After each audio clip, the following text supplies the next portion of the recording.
ሰላም ቤተሰቦቼ እንዴት ናችሁ? ሰላማችሁ ብዝት ይበልልኝ። ዛሬ እንግዲህ ብዙ አፓርትመንቶች ላይ የሚነሱ ጥያቄዎችን ልንመልስ መተናል።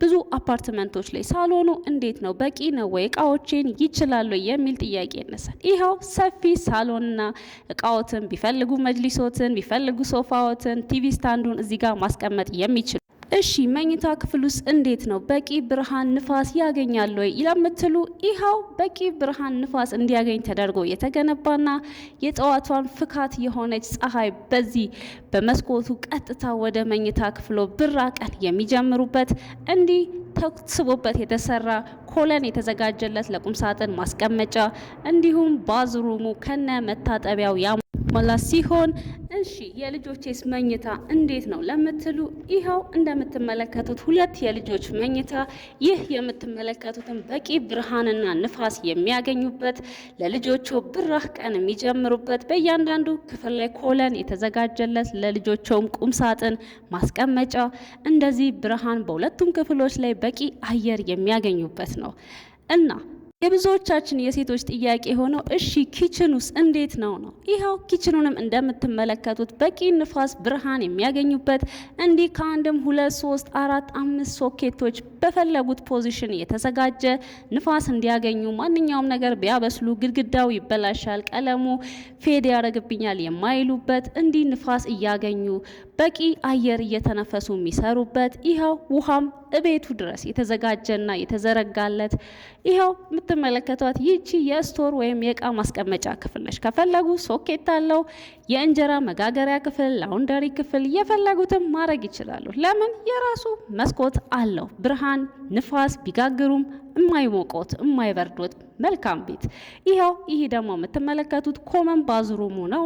ይህ ደግሞ በቀኝ በኩል የሚገኘው የሰራተኛ ክፍል ነው በተናጠል እሱም እንደዚሁ መስኮት በእያንዳንዱ ክፍል ላይ በቂ አየርና ንፋስ የሚያገኙበትና ምነው ተጨናነቀ። እንዲሁም በተጨማሪ ደካማ እናት ልጆች እኮ አሉኝ ደረጃው እንዴት ነው ለምትሉ ይኸው ሊፍት የተዘጋጀለት ልጆቹም ቢሆኑ ደረጃ 3 እንደሌላው አፓርትመንት ላይ የማያደክም በቁጥር ቆጥረን የምንጨርሳቸው ትንንሽ ደረጃዎች ብቻ የተዘጋጁለትና ነፃነትና ሰላም የሚሰጠው ከምንም በላይ ደግሞ ይኸው እንደምትመለከቱት 2 አባወራ ብቻ በፍሎር መገኘቱ ነው። ሌላው የብዙዎቻችን ጥያቄ የሆነው ደግሞ ውሃስ እንዴት ነው ማግኘት እንችላለን ወይ? አይጠፋም ወይ? ውሃ እዚህ ኮምፓውንድ አፓርትመንት ውስጥ የከርሰ ምድር ውሃ የሚገኝና እሱ እንኳን ምናልባት ማግኘት እንኳን ባንችል እንዲህ ሪዘርቭ 20 ሊትር የሚይዝ ትልቅ ታንክ ከግራውንድ ውስጥ የተቀመጠ እንዲሁም በተጨማሪ ከቴራሱ ላይ 10 ሺህ የሚሆኑት በእያንዳንዱ ቢልዲንግ ላይ ሪዘርቭ የተቀመጠ ፓርኪንግ እንዲህ እንደምትመለከቱት በእያንዳንዱ ቢልዲንግ ውስጥ የፓርኪንግ አገልግሎት የተሟላለት እሺ ይሁን። መብራት ውስጥ ግን እንዴት ነው ለምትሉ ይኸው በእያንዳንዱ ቢልዲንግ ውስጥ የእያንዳንዱ ፍሎር የየራሱ መቆጣጠሪያ የየራሱ ጋን ያለውና እንዲህ ታስቦበትና ጥንቅቅ ተደርጎ ግራውንድ ውስጥ የተዘጋጀለትና ምንም የመብራት ጠፋ ሄደ ማያሳስበው ሪዘርቭ ጄኔሬተርም የተገጠመለት ነው።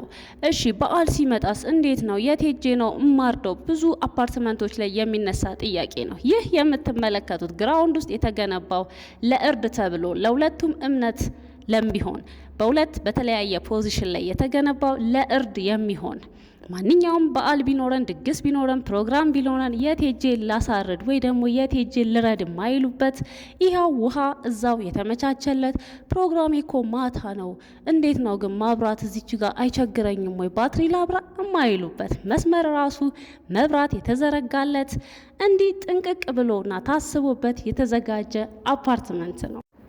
ስለዚህ አፓርትመንት ውስጥ ብዙ ፋሲሊቲዎች የመዋኛ ገንዳ፣ የመሰብሰቢያ አዳራሽ የተለያየ የተሟላለት ሲሆን እሺ ቤተክርስቲያን መሄድ አማሬ መስጊድ መሄድን ፈለኩኝ ግን እንዴት ላርግ እንዳይሉ በሁሉም የእምነት ተቋማት እንዲህ እንደምትመለከቱት ክርስቲያን ከሆኑ ታዲያ ምን